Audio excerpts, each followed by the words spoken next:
Assalamualaikum. Ngayon magluluto tayo ng tinompe, pritong isda, at agal-agal. Una hinugasan ko muna yung isda. Na-ready ko na rin ang kamoting kahoy. Nabad ko muna ang agal-agal. 60 pesos lang pala yan, 1/4. Agal-agal o kilala sa pangalang seaweeds. Ang brand pala ng agal-agal na yan ay Katunayan sa amin. Hindi ko lang alam kung anong Tagalog brand name nito. Tapos nilagyan ko rin ng bawang at asin yung isda. Para mas masarap lagyan nyo ng bawang. Tapos ko nababad yung seaweed. Ini-slice ko na para maging maliit ito. Nung natapos na ako mag-slice ng agal-agal, hinugasan ko ulit para ilalaga ito. Agal-agal din pala ang pinaka-source of income namin sa Tawi-Tawi. Mura lang pala sa amin yan. 3 pesos lang ata kilo sa amin, pero mas mahal pag dry na. Di ako nagkamali, 20 pesos ata per kilo pag dry yung agal-agal sa amin. So ayun na nga, nagprito na ako muna ng isda. Nagpiprito na ako ng isda, niready ko na rin ang kamoteng kahoy. 60 pesos pa lang kilo sa kamoteng kahoy. Ang nagantay ako ng pritong isda, minamasa ko na rin ang kamoteng kahoy. Tinatanggalan ko rin siya ng mga bilog-bilog o hindi nakakain. Ang purpose din pala ng pagmamasa ng kamoteng kahoy ay para maganda din ang luto nito. Nilalagyan ko din siya ng tubig at onting mantika. Onti rin pala ang tubig Basta pansin nyo, onting mamasa-masa, okay na yun. Tapos, itambay nyo lang mga ilang minutes. After ko pala mamasa ang kamoteng kahoy, pinapaarawan ko din onti. Isang sikreto daw yun, sabi ng matatanda, para lumabas ang aroma nito at lalong sasarap ang tinompe mo. Medyo matrabaho din pala to, pero okay lang. Nag-request kasi si Madir at si Papang. Ayan, ganyan lang kaunti ng mantika, tapos tubig. Tapos halu-haluin nyo. Malinis na kasi yan, kaya hinaluan ko na rin ng mantika at tubig. Then after nun, nilagay ko na muna sa arawan. Mga 10 to 20 minutes lang, all goods na yun.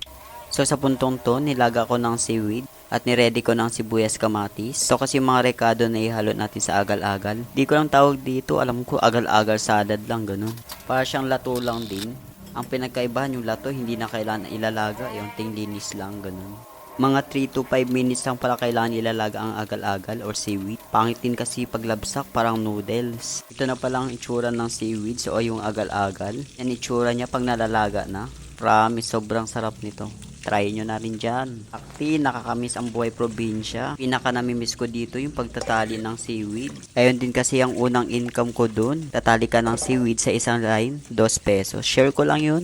Okay na lang sa mga nakatry magtali ng seaweeds dyan. Tuwang-tuwa na ako dati pag nakabente na line ako dun, no? Kasi alam ko may 40 pesos na agad ako. Ang bounce sa school, ganun. Akti, haba na ng kwento ko. So ayun na nga, luto na yung seaweeds. Drinin ko pala muna at hinugasan yan. Di ko na videohan. Slice na rin ako ng sili. Masarap kasi pag maanghang.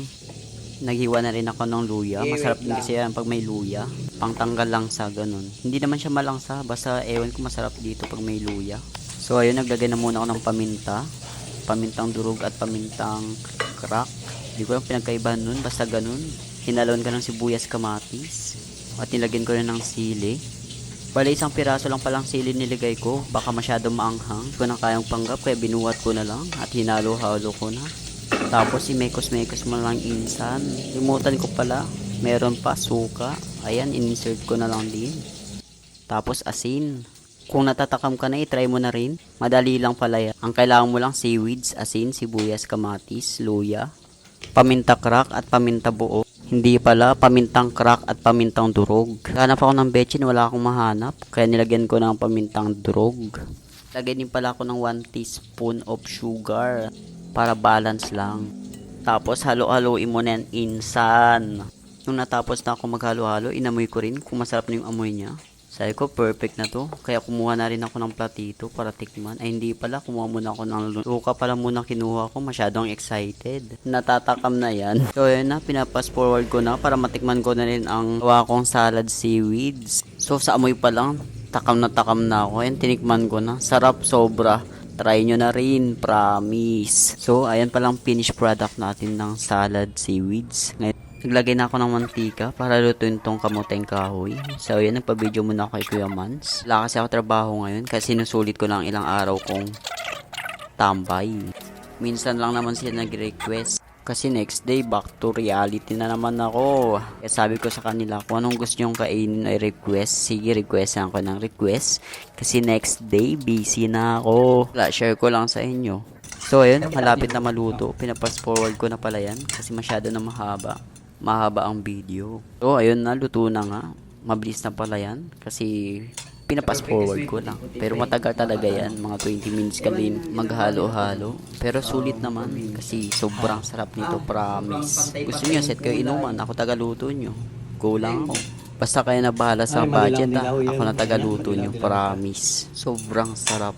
So nung naluto na, naghain na muna ako. Tinutusan ko rin si Abby na tawagin si Mother at si Papang. Takti, di ko napansin yung oras. 9:30 AM pa lang pala. Takti, nalimpungatan ako. Kala ko tanghali na. Kaya pala sabi ni Madera, ba't daw ako nagmamadali? Tinanong niya kung may lakad ako. Sabi ko, wala naman. Sabi niya, maaga pa yung. So nagulat din ako pagtingin ko ng orasan, 9:30 AM pa lang pala. So yun, naging breakfast at tanghalian na namin yan. Tara, kain po tayo. Yan din si Gaman. Kumain na po kami apat. Si Gaman, ako, si Madera at si Papa. Sobrang sarap niyan. Shit. Gusto niyo matikman? Sabi lang kayo, luto tayo. Ayun lang, salamat.